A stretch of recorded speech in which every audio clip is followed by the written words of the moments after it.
Hi, we are so glad to have you with us today. I'd like to welcome you to the Integrating Reading Foundations, a tool for college instructors of pre-service teachers webinar. I'm Jennifer Dombeck with the Regional Educational Laboratory Southeast, and today I'll be joined by Dr. Lori Lee and Dr. Phyllis Underwood. Thanks again for joining us. As we spend this next hour together, I'd like to encourage you to use the chat feature. We will be monitoring the chat and we will try to answer your questions through the chat as they come in. If your question is not answered in the chat, we are going to do our best to address those questions at the end of the presentation. We've placed a link in the chat so that you can access the tool we'll be sharing and follow along as we talk if you would like. This link that we've shared includes access to the tool PDF, as well as links to the videos we'll be discussing during the presentation. We are recording today's webinar for those who wanted to tune in but couldn't, and for those who are here but might want to review the materials afterwards. If you are experiencing any technical difficulties during the presentation, please feel free to let us know in the chat, and a member of our webinar support team will assist you. Please also make sure you're muted during the presentation so we can limit any background noise. Most importantly, we'd like to know who has joined us today. So please feel free to use the chat and let us know your name and your professional affiliation. And now I'm going to hand things over to Dr. Lori Lee, who will be getting us started. Lori, please just let me know when you'd like me to change slides. All right, thank you so much. Thank you, Jennifer, and thanks to all of you for joining us this afternoon. My name is Lori Lee, and I'm the Improving Literacy Research Alliance Manager with REL Southeast.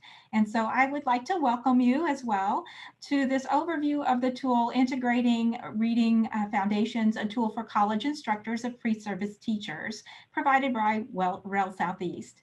My colleagues and I are excited to present this tool to you, and we do hope that you'll find the information we share to be beneficial.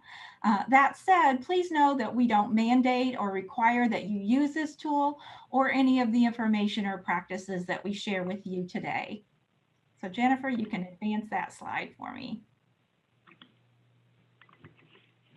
Okay, so now you see a map of the United States, and you see the 10 regional educational laboratories that are represented on that map. Our RELs serve the entire nation and also U.S. territories. We all work under contracts with the U.S. Department of Education, and our goal is to bridge that gap from research to practice, and also to support the educational initiatives in the states that we serve. Here at REL Southeast, we serve Alabama, Georgia, Mississippi, North Carolina, and South Carolina, and Florida. So we can move on, Jennifer. So a little bit about what we'll be talking about this afternoon. During the webinar, we're going to provide you with some background regarding this tool, how it was developed, and its purpose. And then I'm going to turn things over to my colleague, back to my colleague, Dr. Jennifer Dombeck, who is the lead author of this tool. And she's going to provide you with an overview of the tool's components. She's going to delve a little bit more deeply into those components with you this afternoon. And then finally, we'll move to Dr. Phyllis Underwood. Phyllis is a veteran instructor of pre-service foundational reading courses, and she's actually the one that began this work initially before she retired. And so she'll have some wonderful ideas for you regarding how you can integrate this tool and use it into curriculum that you already have in those college foundational reading courses. Okay, Jennifer? So just a little bit of background regarding the tool and how it was developed. This tool was developed at the request of our governing board members. Each state has an educational leader that's represented on the governing board. They share with us the needs that they have in their states, and then we make every effort to meet those needs. Several of our members expressed the need to strengthen the knowledge and skills of pre-service teacher candidates in regard to foundational reading instruction, so that when they begin their careers, they teach reading most effectively in their classrooms.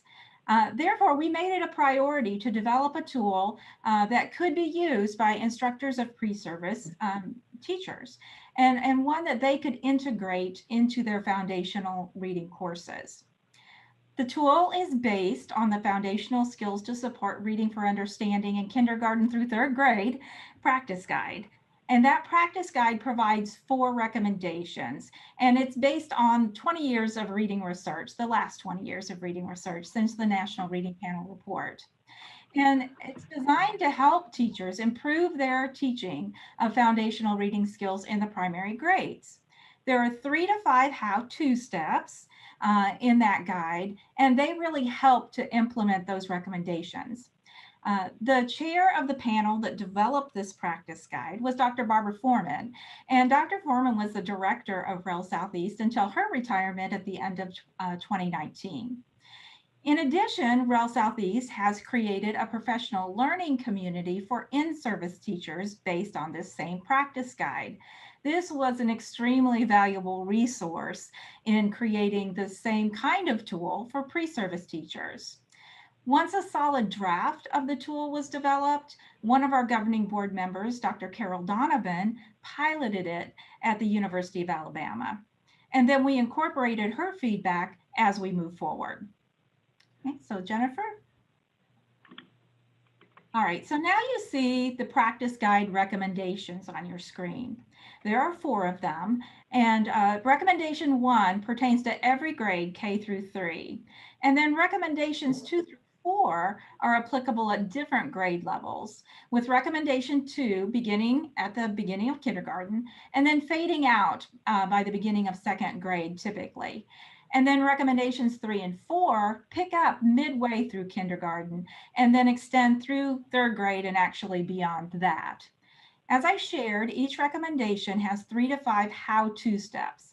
And those how-to steps provide concrete examples of how the recommendations can be implemented in the classroom. So again, this was the basis for our tool.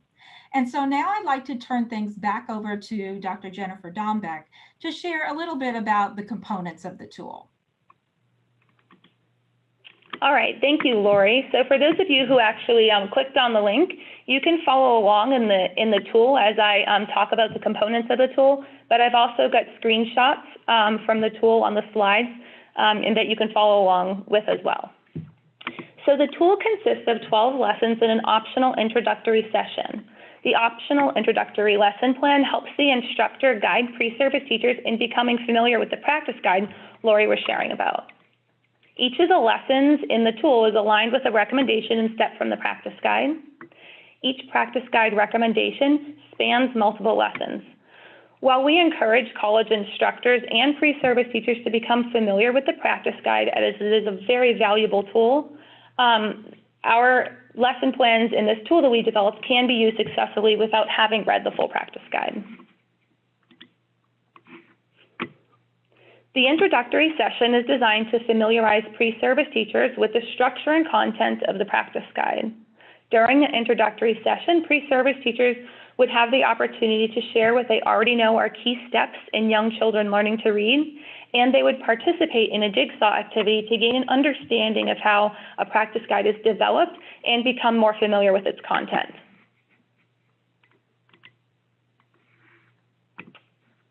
The lesson plans are intended to guide the college instructor through teaching the practice guide recommendations and corresponding steps.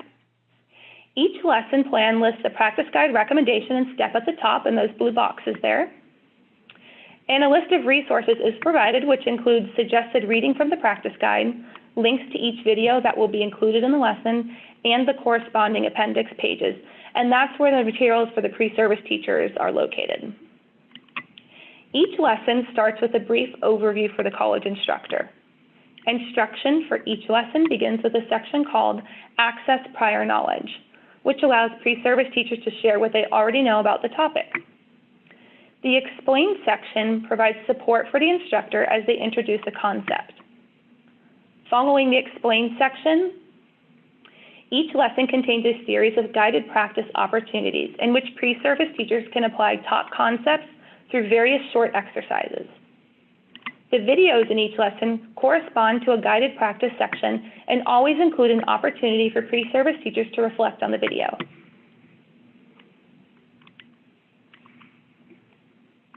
The tool includes 38 videos that help reinforce a concept or demonstrate an instructional technique in action. These videos are accessible through YouTube, and links to each video are provided in the table shown, as well as in the beginning of each lesson plan and in the resources for pre-service teachers. On the next few slides, we'll take a closer look at some of the lesson plan components. So as I said, each lesson plan begins with an overview, which is intended to provide the college instructor with a brief explanation of the practice guide recommendation and steps in the lesson. Following the overview is access to prior knowledge. This section asks pre-service teachers to share what they already know about a topic and provides them an opportunity to reflect on instruction they have observed in their field placements.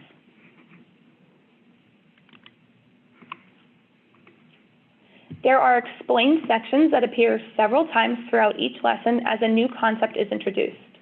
The instructor may read the explained section verbatim, but we do encourage college instructors to use their own words for more natural presentation. The video sections are always preceded by an explained section. Each video highlights a concept that was just introduced, and each video includes a follow-up activity that pre-service teachers would complete.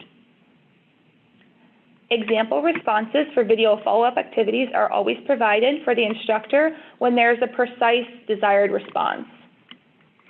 On the next slide, we'll show you a short clip from one of the 38 videos just to give you an idea about what the video content we've made available for pre-service teachers looks like. So in just a moment, I'm going to share a clip from the Phonemes Linked to Letters video, which corresponds to Practice Guide Recommendation 2, Step 1, which is focused on segments of sound and speech. Pre-service teachers would watch this video as part of Lesson 4 in the tool, and I'll go ahead and play that video clip now.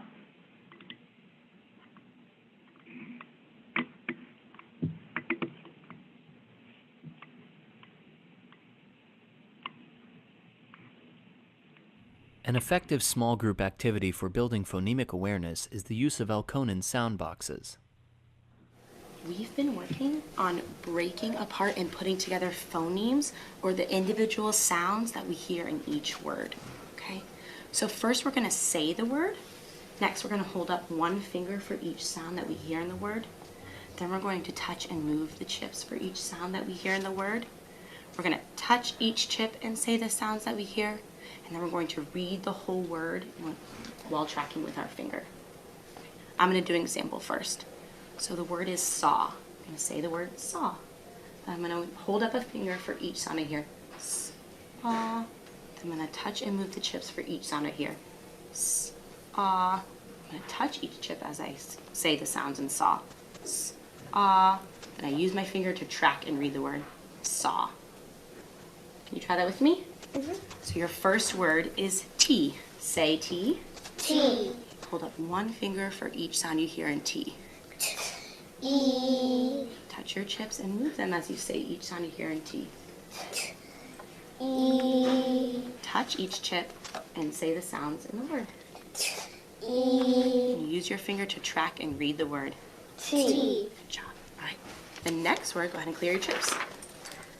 The next word we're going to do is sun. Say sun. Sun. Say each sound in sun and hold up one finger for each sound you hear. On. And you move a chip for each sound that you hear in sun. You're going to touch each chip and say the sounds you hear in the word sun. On. Use your finger to track and read the word sun. Sun. So as I mentioned before, there are 38 videos of this nature, and they are presented throughout the 12 lessons to help reinforce the concepts taught in the lessons.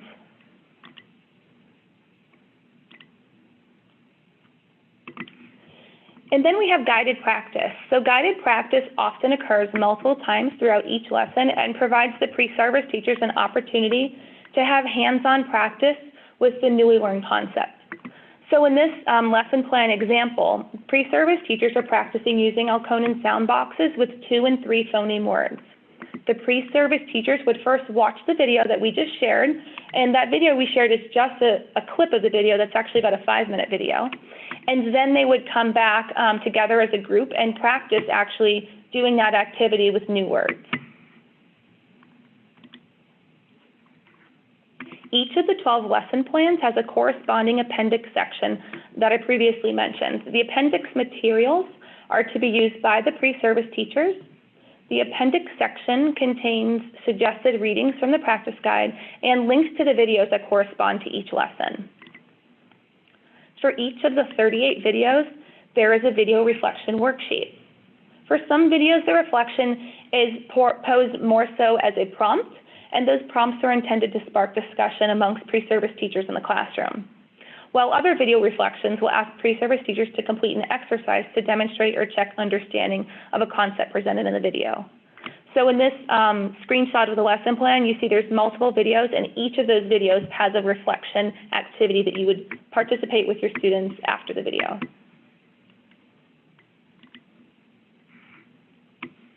Each lesson plan also has one observation log. The observation logs are intended to encourage pre-service teachers to identify specific instructional strategies used to support foundational reading skills in the classrooms they've been placed in for their practicum experiences. They are asked to compare what they observe in their assigned classrooms to what they've learned in the lessons. They're also asked to describe how they might do things differently in their own future classroom. Or if they did not have an opportunity to observe instruction focused on the lesson components, they're asked to describe what they would do in this particular classroom to support students who needed more practice in developing the target skills. That wraps up my part of the presentation. Next, I'm going to hand things off to Phyllis Underwood. Phyllis has extensive experience as a college instructor of pre-service teachers, and she's worked at multiple universities. She will be sharing with you some tips and suggestions for how this tool might be integrated into pre-service teacher courses. Phyllis, let me know when you'd like me to move on to the next slide. All right, thank you, Jennifer.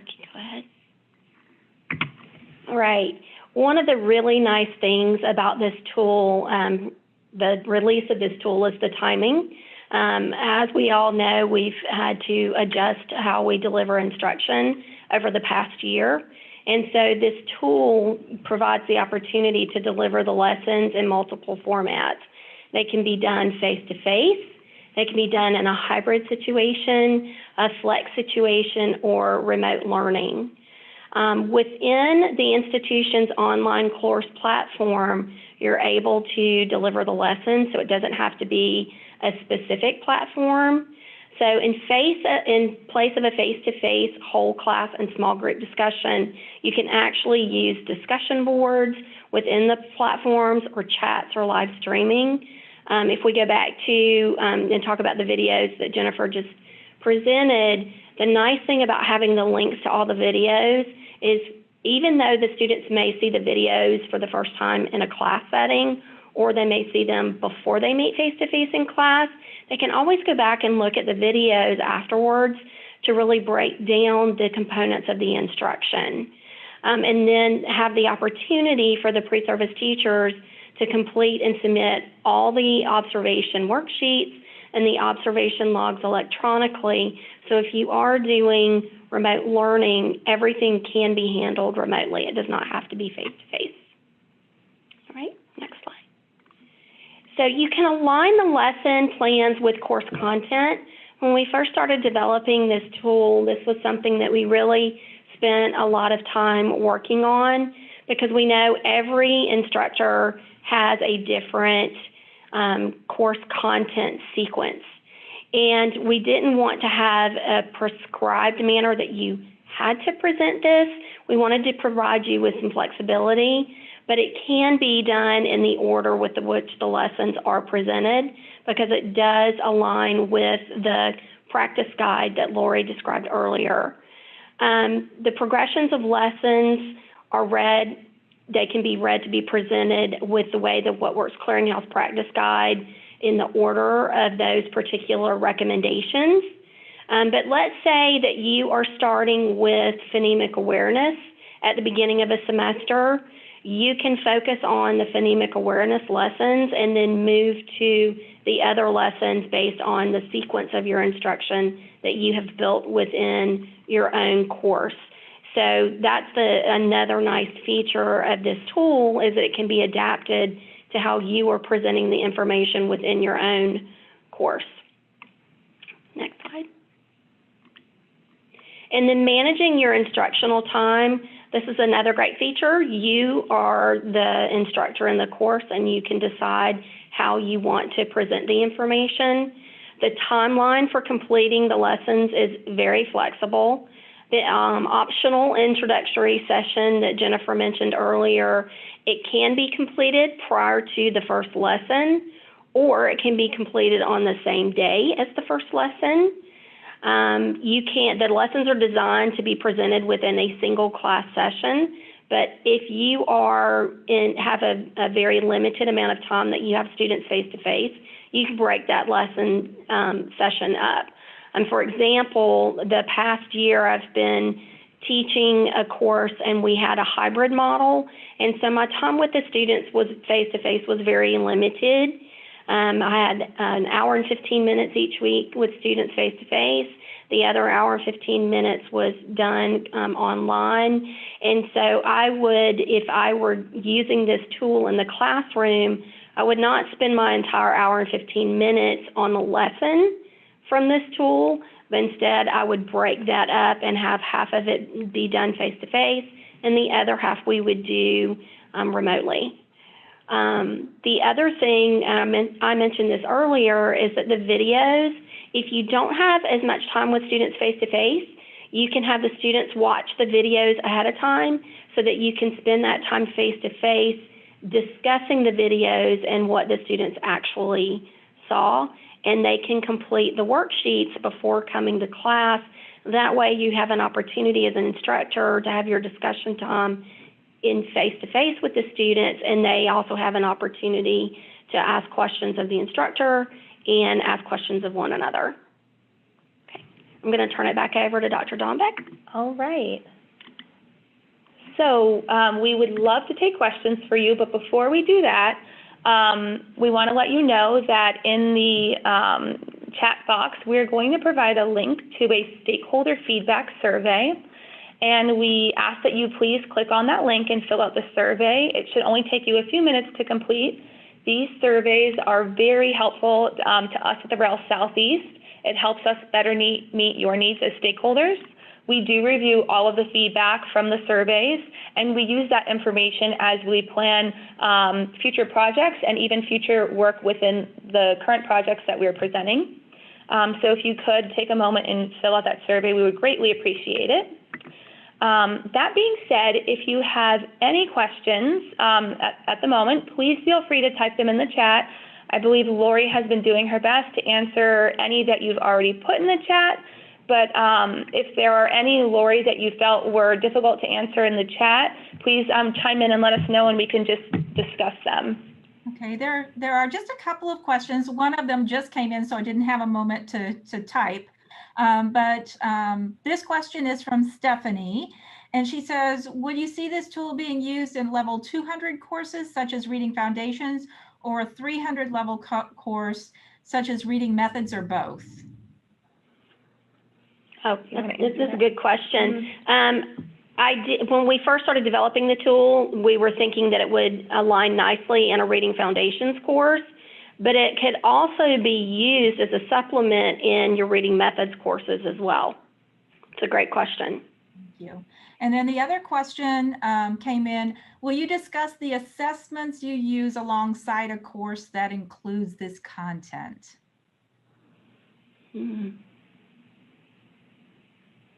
I wasn't sure about that one. That one made Do we thoughts on that one? That one some thought and responded. Yeah.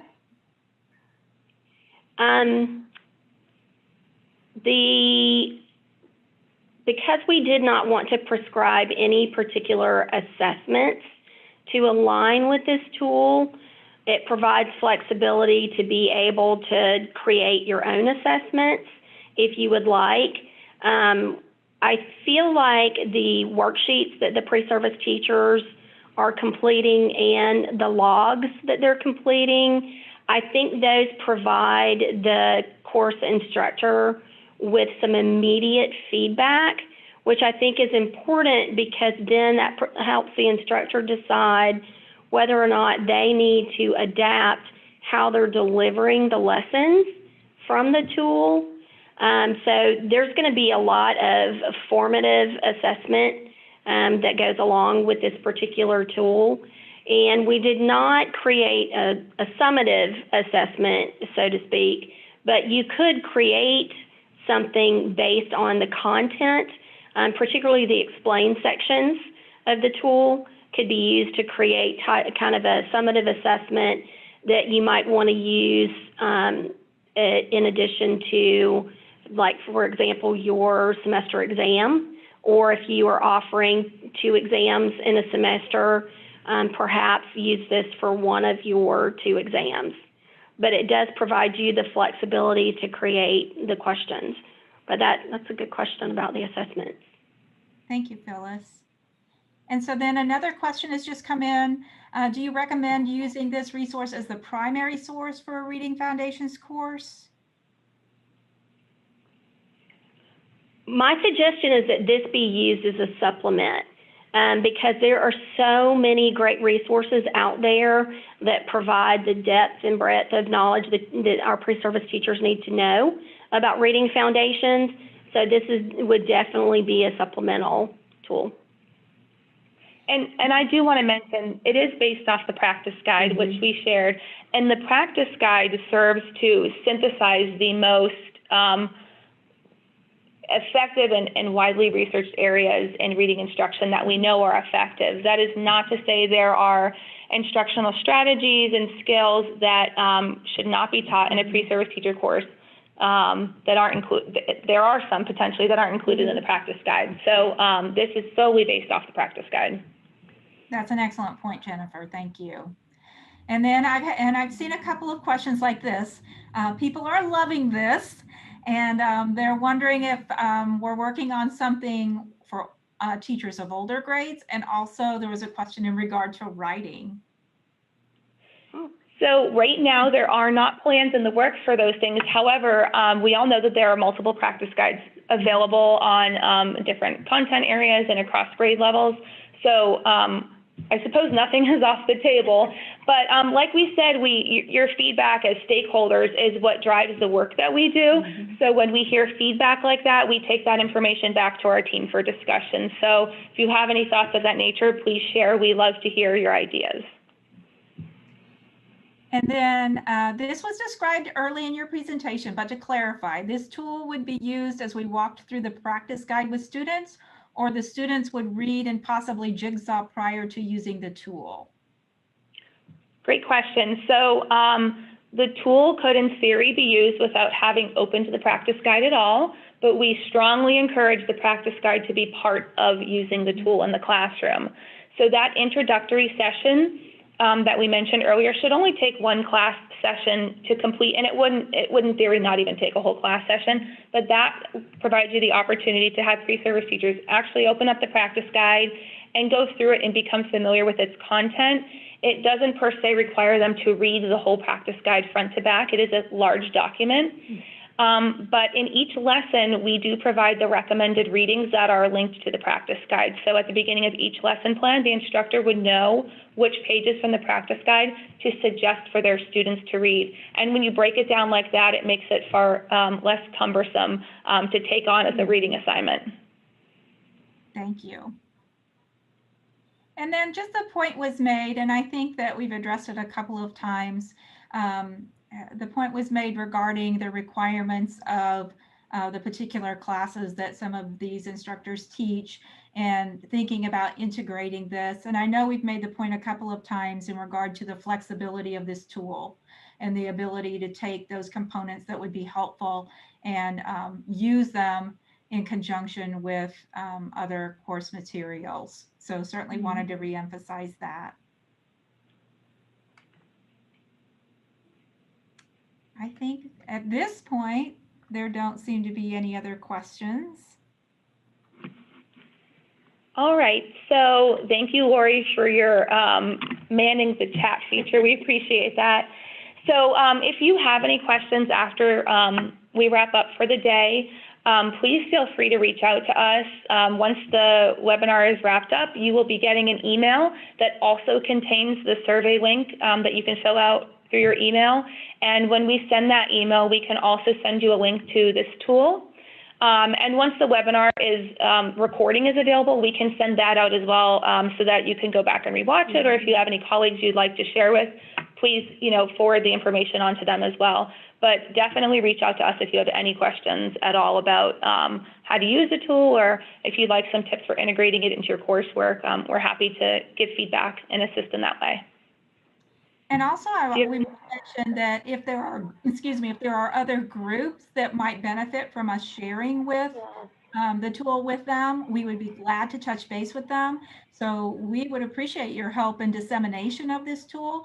So if there are those that you feel we should really reach out to, please feel free to enter their information in the chat or contact us via email. And we would be glad to visit with anyone that might benefit from receiving these materials and having us overview them with their group. That's a great point, Lori. Thank you for adding it in. Like we said, the stakeholders are who drive all of our work, and so getting that information from you allows us to reach more people with our resources. Did you have anything else you wanted to add, Phyllis? No, it would be nice to hear from some of you or all of you who, if you decide to use this in your next Reading Foundations course, whether that be this summer or the fall or even the spring, to let us know how it went. Hearing what success stories you have with it and what the challenges were. That would help us as we, move forward, because the idea is to help you as a college instructor provide you tools that are going to be the most efficient and useful in your classroom. All right. Lori, did you want to add in anything else before we wrap up? No, just like to thank all of those that have joined us this afternoon.